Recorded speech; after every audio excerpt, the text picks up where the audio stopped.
Dia, bom dia. Bom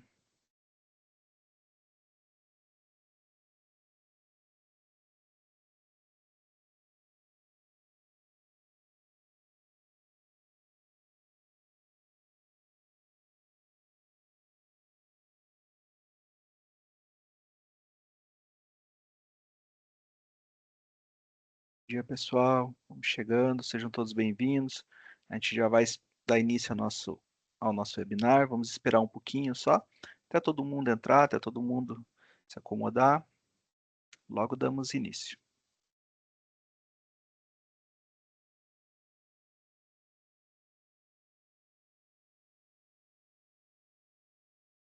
Henrique, pode confirmar qual tela está aparecendo aí? Está aparecendo, iniciaremos em instantes. Ah, então tá certo. Obrigado. Show.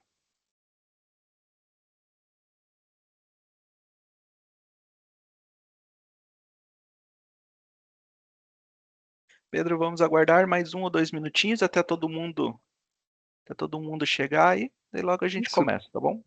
perfeito.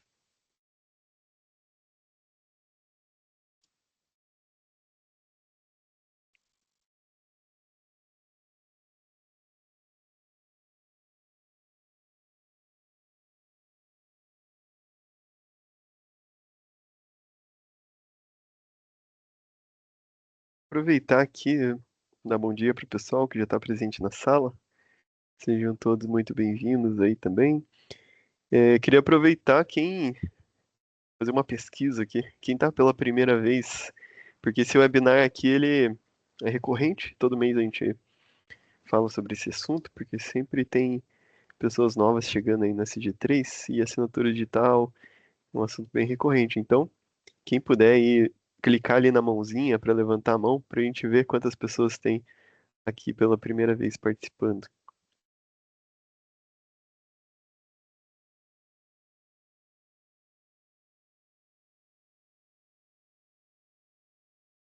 Nove, 10, 11, 12 Show, é pessoas. bastante. Uhum.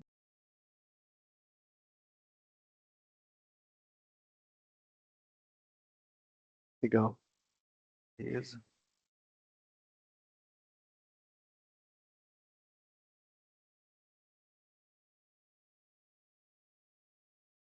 É umas 15 pessoas mais ou menos. Talvez alguém aí também não tenha conseguido levantar a mão, mas dá pra gente ter uma ideia já. Quer começar, Henrique? Acho que já vai dar um É, tempinho aí pro pessoal chegar. tem algumas pessoas aqui que acabou de entrar aqui, agora parou as solicitações de entrada, acho que podemos dar início então, né, Pedro? Beleza? Então tá bom. Beleza, vamos lá. Então vamos lá. Gente, novamente, bom dia a todo mundo, obrigado a todos pela presença nesse nosso webinar, como o Pedro acabou de falar, né, é um assunto recorrente aí que nós estamos fazendo todos os meses, para tratar sobre esse assunto de assinaturas digitais.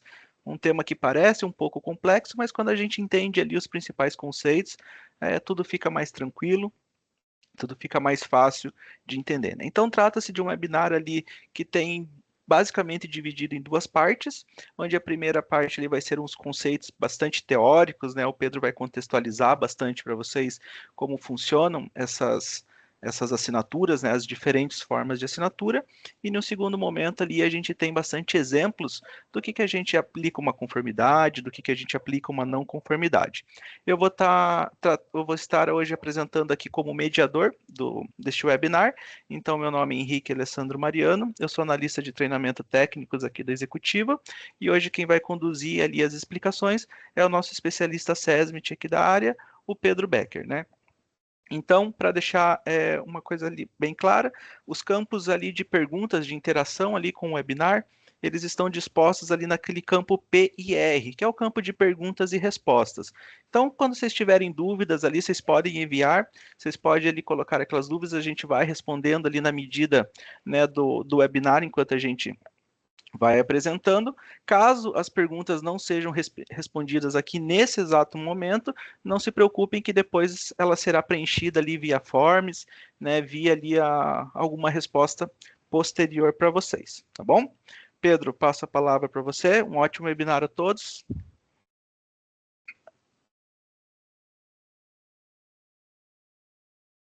Muito obrigado, então, Henrique, pela apresentação inicial. O Henrique, então, já comentou aqui os assuntos que nós vamos apresentar, então, é exatamente isso aqui, apresentar inicialmente uns conceitos, os tipos ali, explicar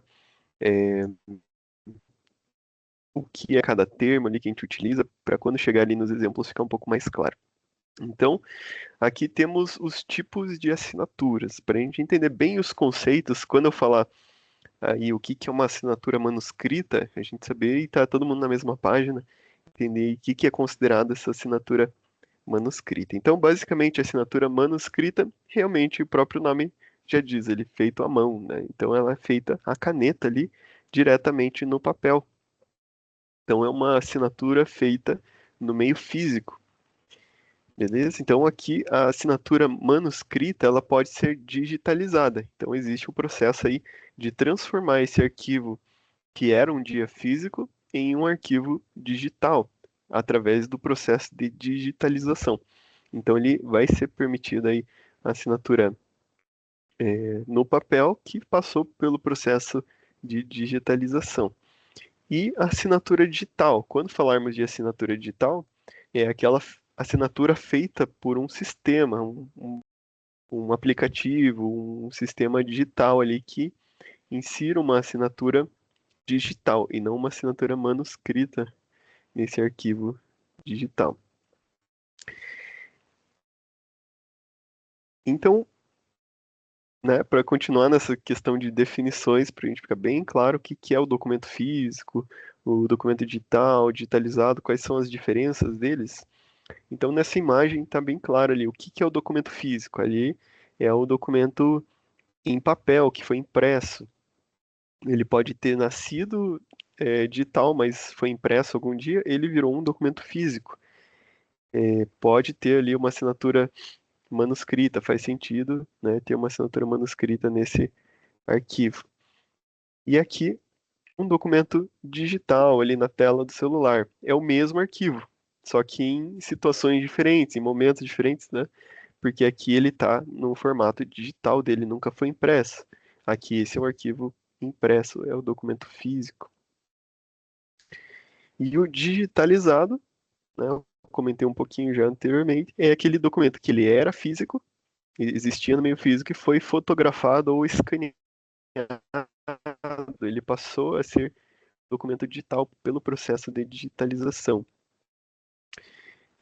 Pode ser utilizado o próprio celular ou uma impressora ali que tenha o processo de scanner que transforma esse arquivo em um documento digital. E o digitalizado, né, ele pode conter uma assinatura manuscrita desde que ele passou por um processo correto de digitalização. As normas, elas descrevem ali que o documento ele pode ser sido assinado manualmente, só que ele precisa passar por esse processo de digitalização conforme o disposto em lei. Como assim? Existe uma lei para falar sobre documento digitalizado? Sim, existe essa lei aqui, a 12.682, né? 12.682, que é a lei da digitalização. Então ela fala, o que que é a digitalização? É a conversão da fiel imagem a um documento para código digital. Então, quando nós vemos uma imagem, um arquivo digital, ele é cheio de códigos, né? Para aparecer aquele arquivo, uma imagem, elas são vários códigos que criam essa imagem, né? Tudo que está no meio digital, ele tem códigos ali de alfanumérico, digamos assim, que ele transforma aquilo, né, visualmente para a gente. Para ser aceito, eu tenho que ter uma imagem, então, conforme a legislação, uma imagem de alta qualidade, digamos assim, né, que é, não foi transformado. A fiel imagem é que aquele arquivo não foi transformado, ele é simplesmente uma, digamos assim, uma foto do que é o documento digital, físico ali, na verdade, né? Então, se eu tenho, digamos, um ASO, né, do colaborador ali, que ele foi impresso e assinou manuscrito ali, tem que tirar uma imagem, um scanner de alta qualidade para demonstrar aquele arquivo íntegro, né, sem nenhuma alteração de qualidade que mantenha essa fiel imagem dele. Por quê? Foi feita uma assinatura manuscrita. Para eu poder depois, numa contestação, aí, numa ação, sei lá, o empregado entrou com uma ação contra a empresa, ou a empresa sofreu uma fiscalização, e precisa usar aquilo como uma prova, a- se a pessoa ali contestar que ele não recebeu aquele ASO, por exemplo, uma das obrigações da empresa é entregar uma cópia do ASO para o colaborador. Então, se a empresa não cumpre com essa obrigação e o empregado, né, fala que ele não recebeu uma cópia, se você tirou uma foto de alta qualidade, escaneou com um processo correto ali e garantiu essa fiel imagem, aquela assinatura pode passar por uma perícia. Então, existem perícias grafotécnicas que identificam a, a assinatura, como que a pessoa assina, compara com outros documentos, com a forma que a pessoa escreve ali, e consegue identificar que realmente foi aquela pessoa. Se a imagem tiver numa baixa qualidade, isso já complica, já deixa aquele arquivo, ele já não pode ser que não seja aceito como uma prova, por exemplo, se tiver um borrão, uma baixa qualidade e por aí vai. A NR1 ali, ela também traz um termo chamado nato digital. O que que é isso? Nato digital, o nato, ele vem de nascimento. Então é um documento que nasceu no meio digital. Então ele foi feito ali, por exemplo, no Word, no Excel, no PowerPoint, e foi transformado num PDF. É muito comum, né? É, as empresas utilizarem os documentos que nunca são impressos. A ordem de serviço, faz o ASO, tudo em meio digital e assina digitalmente. Então, eu ter uma assinatura digital no meio digital faz total sentido. Então, é aceitável, admite-se assinatura digital em documentos digitais. Então, ele é um documento que nunca foi impresso. Agora, faz sentido eu ter assinaturas manuscritas num documento que nunca foi impresso? Não faz sentido, né? Como que a pessoa assinou aquele papel que não é papel, né? Ele está ali dentro do computador. Inserir uma assinatura manuscrita num documento que nunca foi impresso é incompatível, né? Não tem como. Ah, mas eu inseri uma assinatura dele que ele fez num papel. Isso aqui é muito comum, né? A pessoa escreve o nome num papel, tira uma foto, salva essa foto dentro do computador e insere no documento digital. Isso é uma assinatura? Não, isso é só uma imagem. É uma simples imagem de o que um dia foi uma assinatura. Mas qual que é o vínculo? Como que eu garanto que aquela imagem realmente foi inserida pela pessoa que escreveu ali? Não existe nenhum vínculo entre essa manipulação da imagem ali. O que garante esse vínculo? É um sistema que insira uma assinatura digital. Se eu mesmo tirar uma foto e inserir a imagem da foto da minha assinatura num arquivo, num certificado, em qualquer documento, não existe nenhum vínculo que comprove que foi realmente eu que coloquei. Por exemplo, eu posso escrever o nome do Henrique ali, né, tirar uma foto e dizer que foi ele que assinou e colocar num documento. Mas isso tem alguma validade jurídica? Não, porque não existe nenhuma prova que foi o Henrique mesmo que inseriu essa imagem lá. E para não ficar só nas minhas palavras, eu trago aqui um dos milhares de exemplos que a gente tem no se pesquisar lá no Jus Brasil, pesquisar na internet processos ou arquivos não aceitos pela justiça, por assinatura incorreta, alguma coisa assim. Pesquisa no Google ali, você vai ver que tem muitos processos jurídicos de ações trabalhistas que os juízes negaram, não aceitaram aquele arquivo como prova. Então, é necessário que as empresas, os gestores, cuidem para que os arquivos sejam válidos. O que adianta você coletar uma assinatura de uma forma inadequada e para ter uma prova jurídica e quando for utilizar essa prova ela não ter valor nenhum? Você só teve um trabalho que foi perdido, porque ele não tem nenhuma validade. Então é importante que eu por que que eu estou registrando isso? Por que que eu estou coletando a assinatura? Ela é para servir como prova.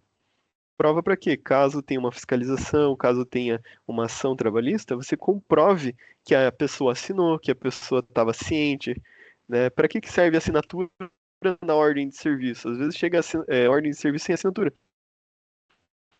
Porque você vai comprovar que a pessoa estava ciente dos riscos, ciente das orientações, das normas que ela deveria seguir, se ela não assinou. Então, o Código Civil mesmo fala que é aceito como verídico, como ciência das pessoas quando tem assinatura. Então, a assinatura ela serve como prova de que a pessoa estava concordando com aquilo, que ela estava ciente daquilo.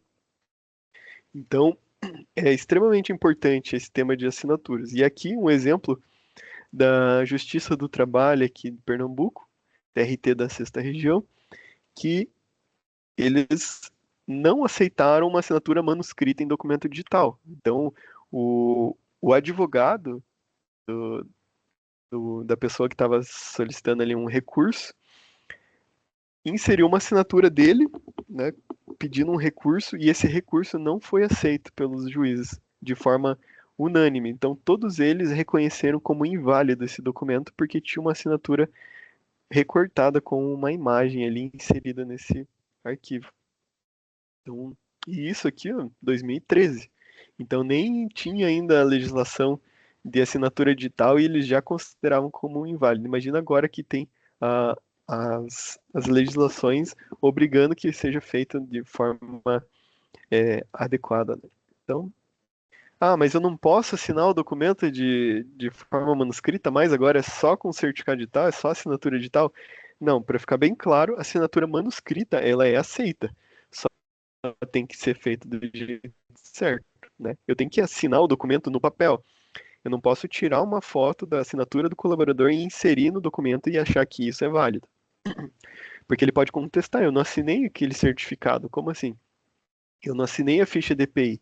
O que acontece? A pessoa sofre um acidente lá e por falta de uso de EPI. Aí, além dela se machucar, ela vai lá e toma uma advertência ainda porque ela não estava usando EPI. A empresa acha que está certo, né? Porque ela deu o treinamento, ela entregou o EPI e fez orientações, entregou a ordem de serviço. Ela tinha todos os documentos ali dizendo que o empregado era ciente das normas de segurança, que ele recebeu o EPI, que recebeu o treinamento, mas inseriu a assinatura dele nos documentos tudo com a assinatura colada. Vamos chamar a assinatura, né, a imagem, né, da assinatura como colada ali, que recorta a imagem de um papel e cola em outro, insere ali como uma imagem, é mais fácil falar assinatura colada. Então, ele inseriu ali a assinatura do empregado como na ficha DPI colada, inseriu lá na ordem de serviço colada, inseriu no certificado de treinamento e na lista de presença colada.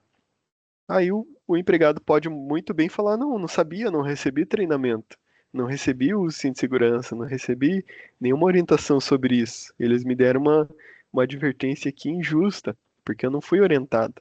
E aí ele pode alegar, não, eu não assinei isso daqui, não é minha assinatura, né? Nunca vi esse documento. A gente sabe que tem gente maldosa, né, que mesmo tendo sido realmente coletada a assinatura, se não tiver da forma correta, um advogado com acesso aos documentos que conheça sobre a validade das assinaturas, ele pode orientar o ex-empregado ali, ou a pessoa que abriu a ação contra a empresa para dizer que não recebeu. E tem pessoas de todas as índoles, né? Tanto boas quanto más. Então, o que que é o dever da empresa? Garantir que a assinatura seja válida. Então, a assinatura manuscrita é válida sim. Então, mas desde que assinada no papel e feito o processo de digitalização com um scanner ou fotografia, garantindo a fiel imagem dessa assinatura. Um exemplo aqui, né? Um certificado digitalizado com uma assinatura manuscrita é aceito. Então, essa foi uma das principais dúvidas quando implementamos aí a verificação das assinaturas digitais com o extrato. Foi isso, não posso mais assinatura escrita. Pode sim, só fazer desse processo certinho. Mas eu assino na tela, no touchscreen, no tablet, na tela do celular ou do próprio computador.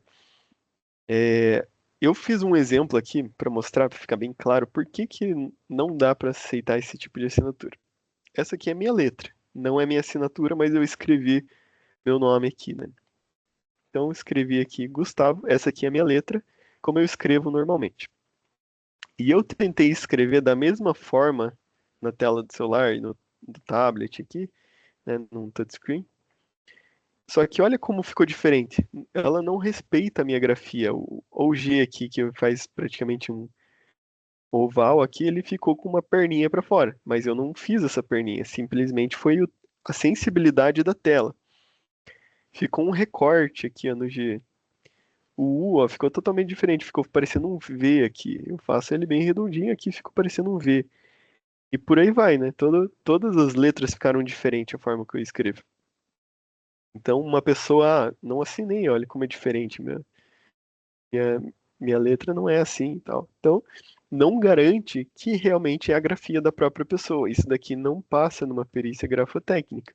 Eu não tenho como provar que essa assinatura, quem fez essa assinatura, é essa mesma pessoa, certo? Então, manuscritas são válidas no papel e eletrônicas, elas só podem ser aceitas se houver autenticação feitas em algum sistema que a assinatura ali seja só mais um processo, mas ela por si só, como uma imagem, não tem validade. Então, eu vou mostrar aqui alguns requisitos de validade. Então, tudo que uma assinatura ali, ou um documento assinado digitalmente precisa ter para ser aceito juridicamente como válido. Então, um dos primeiros critérios, requisitos, é ser autêntico. Então, é o documento original que não seja uma cópia ou outra versão. Como que uma assinatura digital garante isso? Sendo ali assinado com um certificado digital que ele garanta, através dos códigos alfanuméricos que a gente não vê no documento, é que aquele documento mesmo foi o assinado, que ele não foi adulterado, alterado ali durante o percurso, né, de envios, de subir no sistema. E documentos digitalizados é garantindo a fiel imagem, né? Você não pode é, ter outra versão daquele arquivo e por aí vai, né? Então, integridade, o documento completo, sem alterações, distorções, ali, recortes. Então, se o documento original tinha 5 páginas, tem que ser as 5 páginas, sem nenhum tipo de recorte ou omissão. Ah, cobri um pedaço aqui, né, de um trecho do arquivo. Não pode, ele tem que ser por completo. Por exemplo, acontece muito as empresas apresentam um documento extenso, tipo PGR, que muitas vezes tem mais de 100 páginas, e coloca para a empresa assinar a última página, né? E aí manda o documento com 99 páginas digitais e a última digitalizado. Aí ele já não é mais íntegro. Você apresentou um documento aí com uma parte adulterada, digamos assim, uma parte digital, outra digitalizada, ele não é mais aquele documento íntegro. Então, como que eu sei se quem assinou aquela última página era exatamente aquele PGR? Né, ou era outra versão, não tenho como garantir. Então, o documento ele tem que ser íntegro, ou inteiro digitalizado, ou inteiro digital, certo? Isso era muito comum, né, as pessoas fazerem vistos em cada página. Então, eu assinava lá, eu lembro, na época do PPRA, eu fazia um visto em cada página do arquivo. Tinha 100, cento e poucas páginas, fazia um visto lá. Uma, duas, três, chegava a cansar o braço de tanto visto que fazia ali. Para que servia isso? Para garantir a integridade do documento, para que ninguém depois alterasse alguma página, arrancasse uma página e inserisse outra no lugar que não tivesse o meu visto. É muito feito em contratos ainda, quando o documento é físico, para garantir a integridade dele. Agora, o documento digital, a própria assinatura, ela valida um documento por completo. Então, se o documento tem 100 páginas, uma assinatura lá na última página ou em qualquer lugar do arquivo, na primeira, no meio, ele vai assinar aquele documento por completo. Disponibilidade, ele tem que ser acessível para consulta. Rastreabilidade, né? Os documentos feitos no meio digital, eles geram um histórico e vínculo digital. Então, os certificados digitais registram ali, muitas vezes, geolocalização, IP, tem um hash, que é o código ali de identificação daquele documento.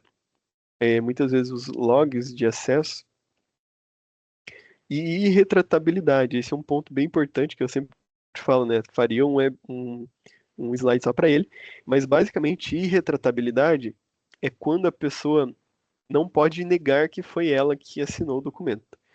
Como que eu garanto que foi irretratável, que ele é irretratável, ou ele, na medicina ali, nas normas do CFM ali, eles falam o termo não repúdio, que a pessoa que assinou não pode repudiar aquele documento, dizer que não foi ela que assinou. Então, como que eu garanto isso? Fazendo uma assinatura correta, né? Ou se for a manuscrita, tem que ser feita no papel pela própria pessoa. Se eu tirar uma foto e inserir aquela assinatura, eu fiz uma manipulação inadequada ali que não garante a irretratabilidade. Qualquer pessoa que entende de assinatura vai ver que aquela assinatura foi inserida como uma imagem ali e ela pode dizer que não foi ela que assinou. E privacidade, né? Esse sistema que for utilizado, a pessoa que for manipular esses arquivos, tem que seguir a Lei Geral de Proteção de Dados, né? Eu não posso manipular dados das pessoas ali de forma incorreta e preciso também de um sistema que faça a verificação da identidade dessa pessoa de forma adequada também. E interoperabilidade. Se eu assinei num sistema, sei lá, num site específico, esse site consegue validar essa assinatura em todo o território nacional? Eu consigo, eu recebi, estamos aqui em Pinhais. A pessoa que assinou esse documento lá em São Paulo, se ela envia para mim, eu consigo consultar aqui? É um dos requisitos aí para ser uma assinatura válida. E aqui, como que eu identifico, então, qual que é o documento digital e qual que é o digitalizado? Então, eu trouxe aqui uns exemplos, vou dar um zoom aqui para ficar mais destacado. Então, esse aqui é um print que eu tirei de um documento 100% digital. Claro, ele perde um pouco a qualidade.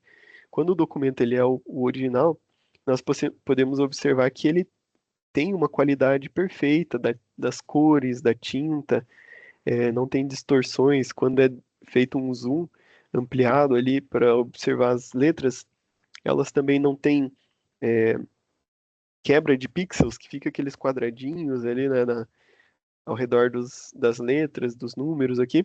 Então, nós podemos observar que ele também tem aqui, é possível selecionar os textos, mas já existe alguns, alguns sistemas que, ao digitalizar, ele já faz isso daqui também. Então, não é um parâmetro, mas tão determinante, mas é um dos indícios aí que ele é um documento digital também.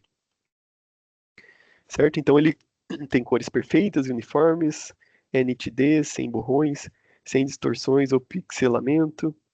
É possível selecionar em metadados eletrônicos. A gente consegue observar nos dados do arquivo quando que ele foi criado, por quem que foi criado e por aí vai. E o documento digitalizado, aqui a gente pode observar que ele já tem uma perda da qualidade da cor, da tinta, tem algumas marcas aqui, ó, tem um risco que foi provavelmente feito pela impressora. Então ele já não tem um alinhamento perfeito, aqui ele já está um pouquinho mais torto, falhas nas linhas, uma cor um pouco mais desbotada. E aqui a marca da caneta a gente pode observar que ela é feita no próprio arquivo, ela não tem uma qualidade diferente que foi inserida depois como uma imagem, dá para ver que foi feita no próprio arquivo mesmo. Então as assinaturas aqui nesse documento são consideradas válidas, porque é observado que foi feito aqui mesmo, certo? Então, aqui um exemplo de um certificado que a gente consegue ver que ele é digitalizado. Então, ele tem indícios que é um papel mesmo, com a tinta aqui, podemos ver as falhas, detalhes aqui, que dão vários indícios que é um documento digitalizado. Além disso, a assinatura dá para ver que foi feita no próprio arquivo. A imagem, a qualidade da digitalização da assinatura é a mesma do arquivo. Então, são assinaturas manuscritas em documento digitalizado aceitas. E aqui um arquivo digital. Então, um certificado também de treinamento. Ele está coberto aqui alguns dados, porque é um certificado apresentado por uma empresa real. Então, mas o que a gente pode observar? Ele tem um QR Code, ele tem qualidades perfeitas aqui das tintas, né? Não vemos falhas ou, sei lá, desbotou a tinta por causa da qualidade da impressora. Não, dá para ver que ele é um documento digital mesmo. Só que aqui tem uma assinatura manuscrita, né? Ou, sei lá, feita no tablet, né? Então, isso daqui é só para enfeitar o certificado. Não tem validade nenhuma jurídica uma imagem de assinatura num arquivo digital. Mas aqui tem também aqui a assinatura do aluno, feita de forma digital. Então, essa assinatura é válida. Só que aqui, a empresa inseriu uma assinatura digital no arquivo. Então, essa assinatura é válida. Então, as duas pessoas que precisavam assinar o documento assinaram de forma digital. Então, aqui o aluno e aqui o instrutor e responsável técnico. Essa assinatura aqui ficou como uma simples imagem ali, enfeitando o certificado, mostrando uma assinatura. Mas ela realmente não foi utilizada para aprovar o documento. Sim, essa daqui. Certo? Então, aqui um exemplo um pouco mais claro, simulei um certificado aqui, né, um certificado para a gente poder ver as imagens um pouco mais claras. Então, um documento digital, como uma assinatura digital, é considerado válido. E um documento digitalizado com assinaturas manuscritas nele, então a gente pode observar aqui a diferença entre os dois, e assinaturas manuscritas também são válidas, certo? Henrique, alguma dúvida por enquanto aí no chat? Tá tranquilo. A gente tem duas dúvidas aqui. Uma delas foi bem específica, né, Pedro? Foi bem ali no começo, em que a GD9 Recursos Humanos pergunta assim: todas essas assinaturas serão válidas? Né? Então foi uma pergunta ali bem no começo. Então, como que eu posso responder essa pergunta? De certa maneira, essas assinaturas serão válidas desde que observados os seus requisitos legais, né? Então é isso que a gente tá mostrando. Uma assinatura manuscrita vai ser válida? Sim, vai ser válida, desde que ela obedeça que ela foi feita em um papel, né, no meio físico. Uma assinatura digital vai ser válida? Vai ser válida, desde que obedeçam a esses requisitos no qual o Pedro está explicando, né, o vínculo, as certificações, né, os extratos de conformidade, os relatórios de conformidade das assinaturas digitais, né, então, basicamente, todas as assinaturas serão válidas, sim, obedecendo, né, todos esses requisitos devidamente comprovados. Certo, Pedro? Perfeito, isso mesmo. Tá. A Thalia Lima tem outra pergunta, não sei se você vai falar daqui mais para frente, Pedro, mas ela pergunta assim: assinaturas biométricas são liberadas pelo sistema? Eu vou explicar um pouquinho mais pra frente, melhor, senão eu vou Uhum. Vai atropelar o assunto, né? atropelar um pouco. Aham. Beleza. Então, Thalia, daqui a pouco será Beleza? respondida a sua pergunta e da GD9 acabou de ser respondida, beleza?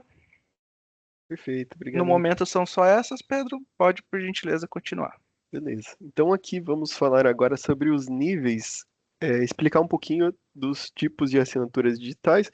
Acho que aqui a gente já deixou bem clara a questão da assinatura manuscrita, né? Então agora a gente entra na questão das assinaturas digitais mesmo. Então manuscrita a gente viu ali que aceita, desde que siga ali os processos também.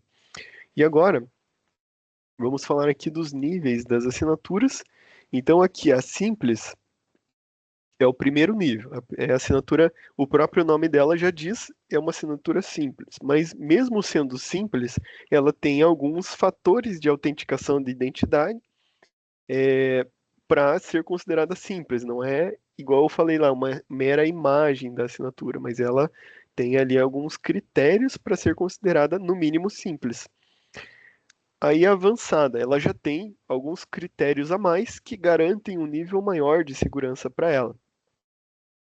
E a qualificada, que ela já tem outros fatores de autenticação que aí garante um nível máximo de segurança da assinatura digital. Então vamos lá, começando pela simples. O que a legislação diz que é uma assinatura simples? Então a Lei 14.063 é a Lei das Assinaturas Digitais. Ela é uma lei que, se a gente for pegar ela para ler, vai aparecer lá que ela serve para assinaturas de interações entre entes públicos, né? Então, quando tem uma assinatura lá envolvendo órgãos públicos, ela é aplicável. Só que, né, eu até expliquei isso ontem lá no webinar sobre hierarquia legal ali, sobre a NR28, que eu falei algumas questões ali, quando uma outra legislação manda seguir, né, aquela principal, ela se torna obrigatória também para essa outra área. Então, a NR1 ali, ela obriga, quando utilizada assinaturas digitais, ela obriga que seja seguida a ICP Brasil e a legislação pertinente. Então, tem gente, não preciso seguir a legislação de assinaturas digitais, né? Meu sistema aqui já garante. Não, a NR1 fala que tem que seguir a legislação pertinente de assinaturas digitais, que é essa, e que deve ser utilizado o sistema ICP Brasil, certo? Então, essa legislação 14.063, ela define ali os níveis de assinaturas. Então, começando pela simples, ela fala ali que a assinatura simples permite identificar o signatário, então o signatário é a pessoa que está assinando ali, e a B, o item B, é que ela anexa ou associa esses dados a outros dados em formato eletrônico do signatário. O que isso significa? Que ela não é simplesmente uma imagem com o nome da pessoa, não é um print ou só a identificação da pessoa com o simples nome dela. Ela tem que ter uma autenticação mínima, e essa autenticação, de forma simples, é verificar ali através de um link, de um e-mail, ou um acesso ali por senha, e que ela acesse um sistema específico que valide que foi ela. As formas mais comuns é o próprio e-mail. Então eu faço um login, um cadastro num sistema de assinatura, entro com o meu e-mail e envio ali os arquivos para a pessoa assinar. Por exemplo, que o RH ali me enviou um arquivo para eu assinar em meu nome. Aí eles mandam um link para o meu e-mail e eu simplesmente clico lá e acesso esse arquivo para assinar. Só que qual que é o problema da assinatura simples? Existem vários provedores de e-mail, eu posso ter vários e-mails diferentes. Eu mesmo eu tenho um da empresa e dois particulares. Então eu tenho 3 e-mails ativos atualmente.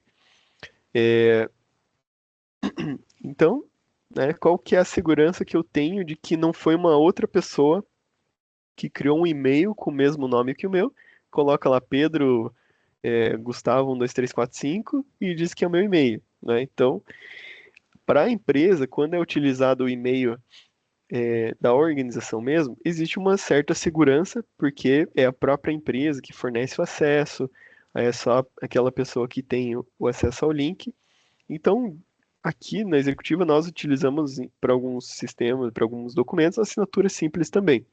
Só que é enviado para o e-mail que a empresa tem certeza que é o meu, né? Então, ela pode provar que era o meu e-mail, que só eu acessava, que só eu tinha acesso ao link. Mas agora enviar isso para o e-mail pessoal de um colaborador pode ser contestado. Pode falar que não tinha mais acesso, que foi hackeado, que não sei o que lá, e a empresa não tem controle nenhum sobre esse e-mail, né? Já empresas que têm um sistema de TI robusto conseguem comprovar isso. Então, a assinatura simples tem essas ressalvas. Ele não é o mais seguro. Ele é prático, né? A empresa contrata uma empresa de assinaturas, um provedor ali, um site de assinaturas, envia o arquivo que ela quer que a pessoa anexa o arquivo que ela quer que a pessoa assine e envia um link para o e-mail dela e a pessoa ali clica nesse link e facilmente, rapidamente, esse documento é assinado. Então existem vários sites que promovem isso, né? Que tem alguns exemplos. O de ForSign, CertSign, Authentic, ZapSign, DocuSign, entre outros, aí tem vários sites, né? Então, esses são alguns sites que o forte deles é a assinatura simples. Eles também promovem assinaturas avançadas e qualificadas, mas o forte deles é a simples mesmo. Então, como que funciona? Né? Igual eu expliquei, a verificação através de link no e-mail ou link no celular, no número de telefone ali. Esse aqui é um exemplo do que eu recebi do RH aqui da empresa. Então, eu recebi aqui o acordo de banco de horas para assinar. Então, eu clico aqui, recebo no meu e-mail, clico aqui visualizar documento, e ele, com 2, 3 cliques ali, eu assino o documento, eu posso ler ele por completo e recebo no meu e-mail esse documento assinado, com o extrato ali de validação. Ele aparece aqui quem que assinou, qual que foi a pessoa que anexou esse arquivo no sistema, quando, a hora, todos os dados ali, todos os eventos daquele documento. E ele aparece assim, né? Aparece o meu nome ali, assinado, o e-mail que foi utilizado, o hash, né? Todos os detalhes ali, o histórico desse documento assinado. Existem sites também que fazem o cadastro da pessoa, então ele envia um documento de identificação e faz uma verificação pelo número de telefone. Só que mesmo assim também, né, se alguém tiver acesso à minha identidade e qualquer número de telefone, ele pode dizer que está sendo eu ali fazendo esse cadastro. Então, o Simples tem vários gaps aí que ferem a segurança dele. Então,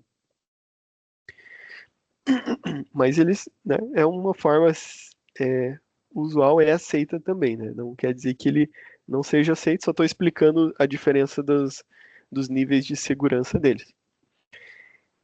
Importante falar do extrato de validação das assinaturas, né, que é um documento obrigatório que nós pedimos para todos os documentos assinados digitalmente que contenham o extrato de validação dessas assinaturas, porque é a única garantia de que realmente aquele documento tem uma assinatura válida, ou se ele não é simplesmente uma imagem também daquela assinatura.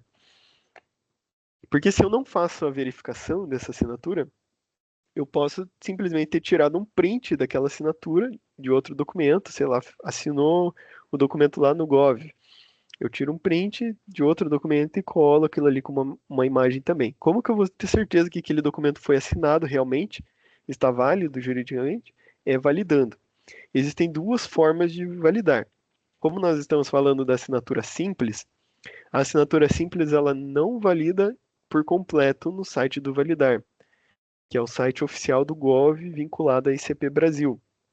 Então, quando eu uso a assinatura simples desses sites, eu tenho que baixar o relatório dessa assinatura do próprio site que eu fiz a assinatura. Então, se eu utilizei o Authentic, o GeForSign, o site que for, eu tenho que baixar lá direto com eles. Eu não tenho acesso por outros meios para consultar essa assinatura. Por quê? Quando eu faço essa consulta desse extrato feito lá no site de assinatura simples, ele não aparece o nome das pessoas aqui no Validar. Ele aparece só o nome da empresa provedora da assinatura. Então, se eu assinei lá no Authentic, por exemplo, ele vai estar aqui o nome da Authentic, na validação aqui no Gov. Como que eu vou saber que realmente foi eu e o Henrique que assinou ali, né? Que tá válido, as duas pessoas. Não tem como. Só vai dizer que foi feito através de um site, né, válido ali, feito, né, um site que possui certificação digital, mas não aparece o nome das pessoas certinho. Então aqui é um exemplo de um relatório feito aqui na plataforma de Forsign. Cada site vai ter o seu próprio modelo, mas o que é importante? Que esse documento seja vinculado ao que está sendo assinado, né? Então, por exemplo, aqui em cima aparece 11 páginas. Então, é um documento de 11 páginas, igual a gente viu lá os requisitos para ser um documento válido. Não posso apresentar um documento aqui com 5 páginas. Ele tem que ser íntegro, completo. Então, cuidado quando for subir muitos documentos junto, né? Para cada vou fazer a ordem de serviço do Henrique. Eu mando a ordem de serviço para assinar. Porque às vezes a empresa manda todos os documentos do colaborador de uma vez só. Aí fica lá 50 páginas. Tem ordem de serviço, tem ficha DPI, tem contrato de trabalho, tem acordo de banco de horas, tem isso, tem aquilo. vai ver tem 50 páginas. Ah, mas no SG3 só pode postar o documento solicitado. Então, se está sendo solicitada a ficha DPI, é só a ficha DPI, assina separado. Senão vai dar quebra do documento. Você mandou um documento para a pessoa assinar e você quebrou ele, né? Separou aquela página. Então isso corrompe a assinatura. Não, ele assinou um documento com 50 páginas. Se você tirou uma página só dele, ele já não é mais aquele arquivo que ele assinou. Não comprova mais a autenticidade. Ele pode ser considerado inválido, porque aquela assinatura se corrompe. Certo? Então esse extrato aqui, ele mostra o nome das pessoas que assinaram, tem o código aqui do documento. Muitas vezes esse código aparece também em cada página do arquivo. Então, esse arquivo que tem 11 páginas, esse mesmo código, ele mostra que o documento assinado é o código tal aqui. Então, eu olho lá na página que tem esse mesmo código, eu sei que esse relatório é referente àquele arquivo. As mesmas pessoas assinando aqui no relatório, as mesmas do documento, e os eventos, aqui nós podemos ver o nome da pessoa, a data, a hora que ela acessou, o e-mail, muitas vezes o IP, a geolocalização, todos os dados ali que demonstram que realmente foi aquela pessoa mesmo que assinou. Aqui uma imagem, né, daquilo que eu falei. Esse é o relatório tirado do próprio site de assinatura. Quando a gente consulta lá no site do Validar, ele aparece em nome da empresa que assinou, né, que possui o certificado digital. Então, nesse caso de assinatura simples, tem que ser o extrato do próprio site, não só o. Posso anexar junto aqui o do Gov? Pode, mas esse daqui que a gente vai utilizar para validar os nomes das pessoas. Se eu postar só o do Gov aqui, não vai dar, porque vai ter divergência no nome. Então, aqui o exemplo, né, que eu falei, que esse código é o mesmo da página dos documentos aqui. É o mesmo código, eu sei que esse relatório realmente é referente a esse arquivo. Mesmo as pessoas, os eventos aqui do documento. Certo? Então, esse foi o relatório simples. Agora, a intermediária aqui é a avançada. Qual que é a diferença dessa assinatura avançada? Ela traz aqui que, além de associar ao signatário, ela é de maneira unívoca. Então, o que que isso significa, unívoco? É de uma única forma. Lá, quando a gente fala da assinatura simples, eu posso validar por vários e-mails, né? Eu posso ter vários e-mails. Mas o Gov, o acesso ao Gov, eu só tenho um. Então, a assinatura avançada é a assinatura do Gov. Porque para eu ter um cadastro no Gov, eu preciso vincular o meu CPF. Então, CPF eu só tenho um, eu só consigo fazer um acesso do Gov por pessoa. E além disso, existem critérios ali, existem processos de autenticação, que é a verificação por biometria, a verificação por acesso do banco, os documentos que são enviados. Então, a assinatura do Gov, ela tem um sistema de autenticação que garante que realmente a pessoa que acessou o Gov ali é a pessoa que assina. Porque não pode ter dois Govs e tem autenticação por biometria, certo? Ou pelo acesso do banco. Como assim o acesso pelo banco? Quem tem acesso em alguns bancos específicos, esses bancos, basicamente os bancos tradicionais aí, né? Itaú, Banco do Brasil, Caixa, eles garantem ali uma segurança porque a pessoa que ela abre uma conta nesses bancos, ela precisa ir na agência fazer a verificação de identidade dela. Então, por ela ter uma conta lá, e esse acesso é por meio de senha e biometria, quando ela acessa o Gov pelo banco, pelo aplicativo do banco, é uma forma de garantir que aquele acesso foi feito pela própria pessoa dona da conta mesmo, certo?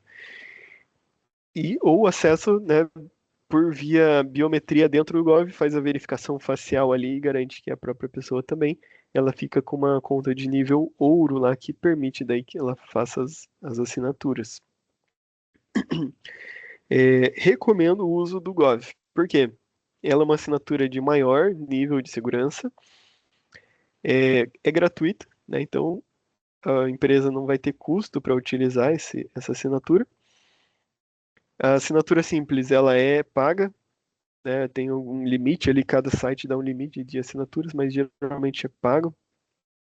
E a única desvantagem do Gov, né, é um pouquinho mais complexo de acessar. Então a pessoa tem que ter um pouquinho mais de destreza ali, conhecer um pouquinho mais de tecnologia para conseguir acessar o sistema, fazer a verificação de identidade ali e assinar o arquivo, né? Então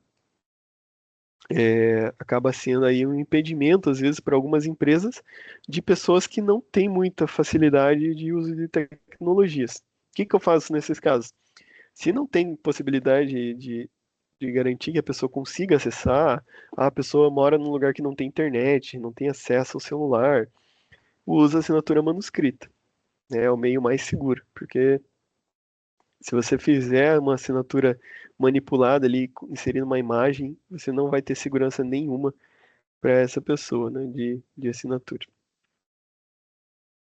Então, para acessar, é bem simples, na verdade, mas a pessoa precisa ter um mínimo aí de conhecimento de tecnologia para acessar o site do Gov. Então, esse é a carinha dele, né? Aparece aqui dentro da conta do Gov. Assinar documento digitalmente. Então, a pessoa tem que receber o arquivo, salvar no celular, acessar esse site, clicar aqui e subir o arquivo para assinatura. No celular, a imagem é que ele clica aqui em assinar documento digitalmente, acessa, né, com o CPF dele, faz a verificação ali para login e ele já abre essa página aqui. Então, simplesmente ele clica aqui em escolher arquivo, seleciona o arquivo e clica em assinar. Vai estar assinado o arquivo, bem simples. Só tem que ter os cuidados aí para não corromper essa assinatura, depois abrindo ele, salvando, né? Ele não pode ter nenhuma alteração, uma vírgula que seja. Abriu o arquivo, deu um espaço e salvei o arquivo, já perde a assinatura. Eu já não consigo mais validar ali no site do validar, certo? E a assinatura qualificada é uma assinatura que a empresa, ou a pessoa ali, na verdade, paga um certificado digital. Então, existem empresas que fornecem certificados digitais que são como se fosse um sistema, um sisteminha instalado ali no computador, ou no celular, ou no pendrive, que a pessoa, que esse sistema se comunica com a ICP Brasil através de códigos ali e insere essa assinatura, certo? Só que o problema é que ela é uma assinatura paga e é caro, né? Custa mais de R$ 1.000 por ano. Aí, então é inviável para a grande maioria das pessoas, né? Não, só faz sentido ter uma assinatura qualificada para empresas que são obrigadas, por exemplo, o médico é obrigado a ter uma assinatura qualificada, né? A gente reprova ASUS e PCMSO, por exemplo, que são assinados com biometria ou com assinatura simples, porque o médico ele é proibido pelo, pelo Conselho Federal de Medicina a utilizar assinatura simples. Ele tem que utilizar assinatura qualificada. Em outros casos, ali, interações entre órgãos públicos também tem que ser a qualificada, mas de forma geral, a avançada ali já atende muito bem. Qual que é a diferença? A qualificada ele vai ter que fazer uma entrevista com a empresa que fornece. Então, ele envia a documentação para a empresa, paga, e ele faz uma entrevista para comprovar que é ele mesmo ali. Então, basicamente, essa é a autenticação, a verificação da identidade dele. Só que ele tem que cuidar para ninguém ter acesso ao certificado digital dele, né? Se ele perde, se ele tem um pendrive ali que está instalado o certificado digital, qualquer pessoa que tenha esse pendrive vai poder assinar em nome dele. Certo? Alguma dúvida, Henrique, sobre os níveis ali de assinatura? Que eu vou entrar na questão dos exemplos aqui agora. Por enquanto não, Pedro, tudo certo. Então tá bom. Eu vou mostrar aqui uns exemplos, umas imagens para ficar bem claro o que que é aceito, o que que é reprovado aqui. Então aqui eu peguei um certificado tá bem ruim a imagem dele. Ele foi um scanner mal feito, né, digamos assim, de baixa qualidade. Para ficar bem claro que é um documento escaneado esse aqui, tá? Que foi impresso e escaneado. Por quê? Ele tem uma assinatura digital aqui. Como eu não posso fazer nenhuma alteração no documento. Se eu imprimir esse documento assinado digitalmente, ele se corrompe a assinatura. Ele vira simplesmente uma imagem, aqui não é mais uma assinatura, porque a assinatura digital, ela é vinculada com códigos no documento. Então, qualquer alteração que eu faça nele, ela se corrompe.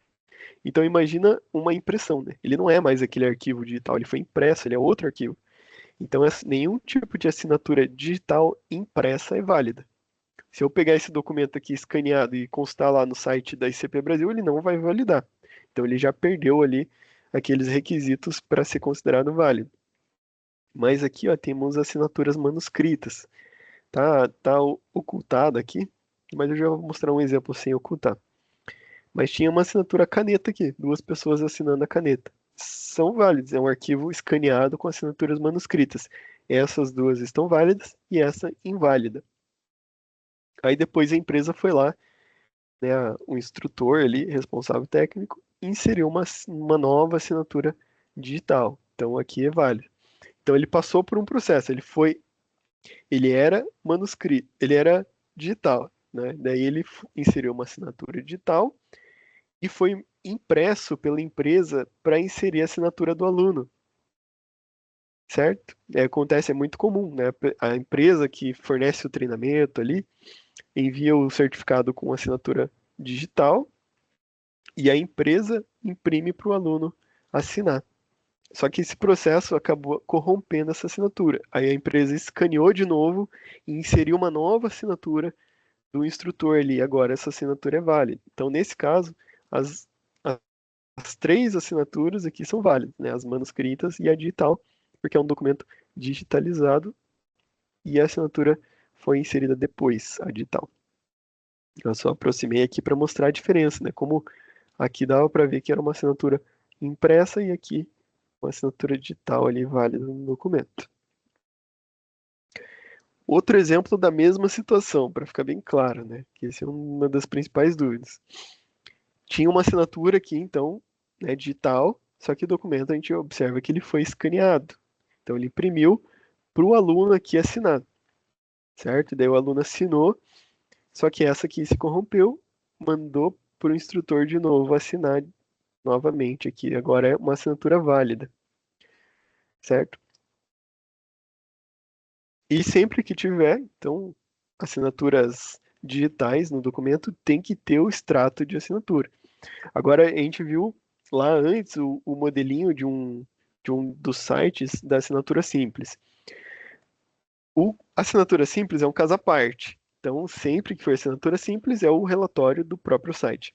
Agora, todas as outras, seja do Gov, seja do Adobe, seja de outro site de assinatura com certificado digital, avançado ou qualificado, independente do aplicativo utilizado, sendo assinatura avançada ou qualificada, tem que ser o relatório de conformidade do IT. Agora, em todos os casos, independente do tipo do site, do nível, se for uma assinatura digital, simples, avançada ou qualificada, tem que ter relatório, tem que ter o extrato, porque é a única coisa que garante que esse documento realmente foi assinado, certo? Então, em todos os casos tem que ter relatório, só nos casos de assinatura simples é do próprio site, e em todos os outros é do próprio validar.it, certo? Então, aqui o relatório de conformidade é esse carinha aqui. Entra lá no site do validar.it, sobe o arquivo assinado e clica em verificar, ele aparece o resultado ali.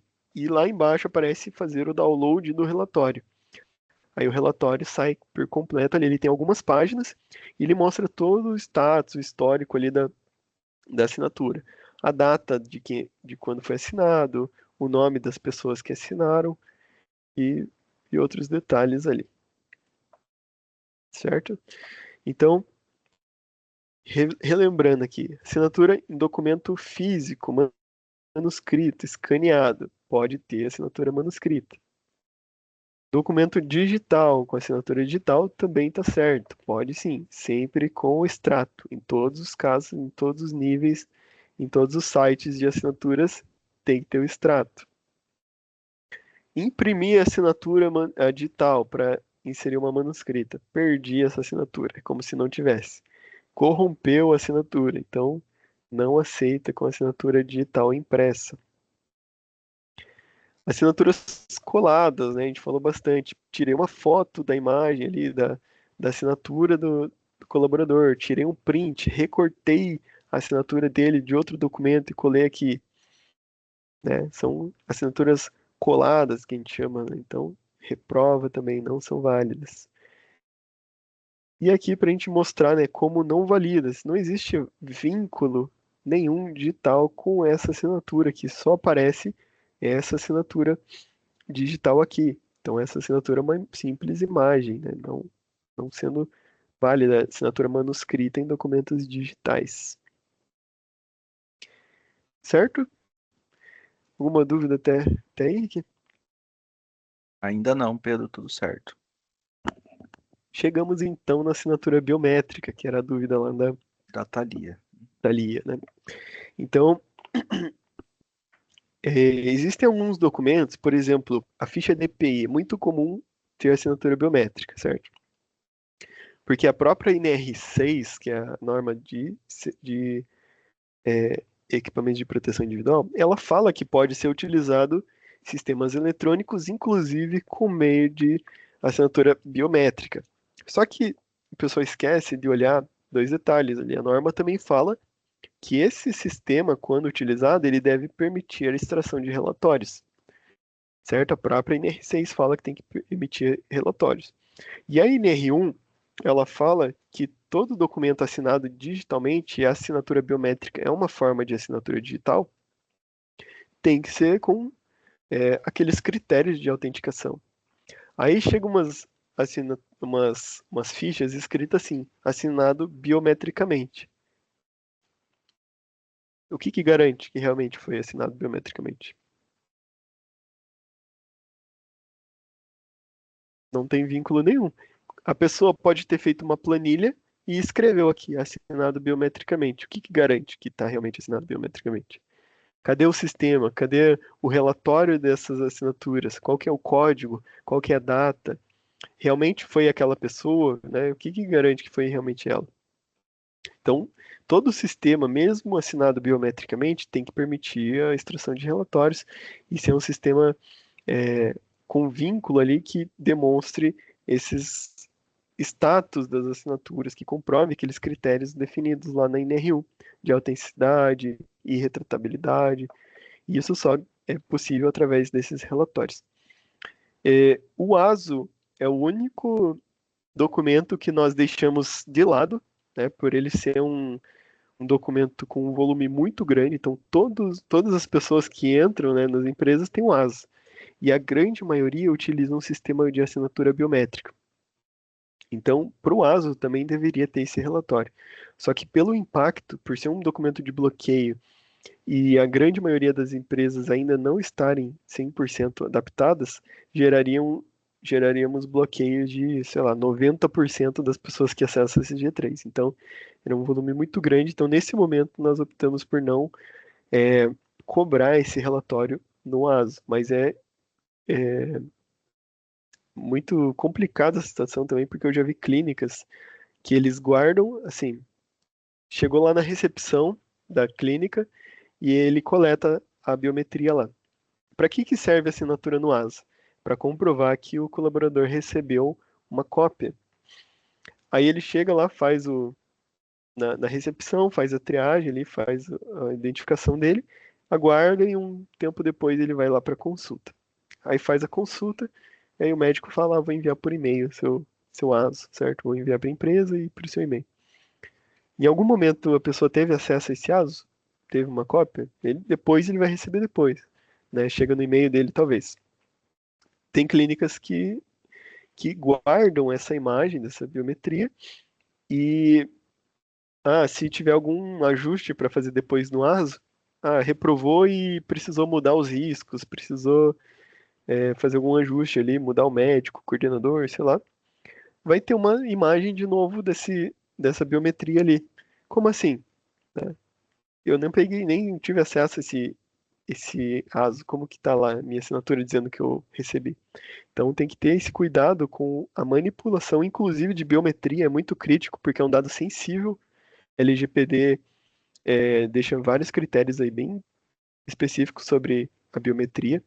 Então, quem manipula a biometria está manipulando um dado sensível. Já vi empresas que biometria não é só digital, tá? Pode ser íris, pode ser facial. A pessoa tira a foto da pessoa na hora que ela está retirando o EPI e inserir essa foto no arquivo como se fosse um sistema ali.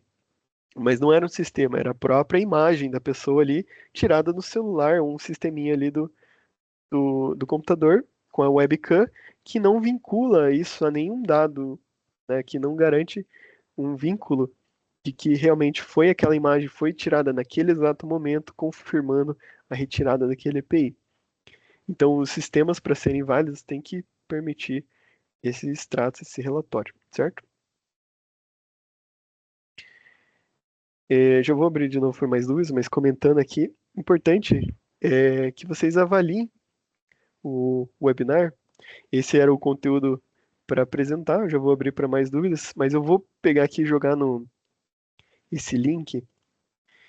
Caso fique alguma dúvida, depois vocês podem mandar ali também nesse formulário. E cadê? Vou mandar ali no PR, porque o chat tá bloqueado. Então, quem não puder utilizar a câmera para acessar o formulário, no PR, peço por gentileza que avaliem o webinar, coloquem aí seus comentários. Nossos webinários mudaram, né? Vários ajustes nós fizemos nos webinários sobre as avaliações que vocês fizerem. Então, é bem importante para a gente sempre estar melhorando, buscando novos temas também. Se vocês quiserem algum tema específico, gostaria de um webinar do assunto tal, manda lá também para gente. E, não gostei disso, não gostei daquilo, faltou falar isso. Mande lá também as críticas, que é importante para nossa melhoria contínua, certo? Henrique, tem mais Perfeito. alguma dúvida aí? Pedro, até agora não subiu mais nenhuma pergunta. Vamos dar uns minutinhos, ver se a galera aí, né, coloca alguma pergunta aí, por favor, fiquem à vontade. Mas desde já, muito bom o conteúdo, Pedro. Realmente acho que as assinaturas digitais, elas trazem um pouquinho ali de medo, né, num primeiro momento, mas elas são fundamentais, né, para garantir o que a gente chama de segurança jurídica nessas relações empregado-empregadores, né, garantir as conformidades da documentação. E creio que com esses exemplos que foram trazidos aí, muitas dúvidas foram sanadas, né? Até agora não subiu nenhuma pergunta. Vamos esperar um pouquinho. É, acho que foi a Thalia que perguntou, né? Só para confirmar ali se foi respondida a dúvida sobre Tá, biometria ali. tá ali, Acabou? tudo certo. Ela não, acho que ela deu um joinha ali, provavelmente sim. Então tá bom. Bom, eu agradeço então a participação de todos, os envios das dúvidas. É legal quando tem essas interações, né? As pessoas. Eu gosto quando mandam dúvidas mesmo, porque enriquece o assunto, a gente trata do que realmente a pessoa quer saber, né? Que tá gerando dúvida. Então, agradeço, Henrique, teu apoio de sempre aí, muito obrigado. É, E é isso aí, ficamos aí Pedro. na. Muito bom. Parabéns pelo conteúdo apresentado. Muito obrigado pela presença de todo mundo. E acho que até o próximo webinar, beleza? Fechou. Muito obrigado, pessoal. Até mais. Excelente Tchau, tarde aí tchau. para Até vocês. mais. Tchau, tchau.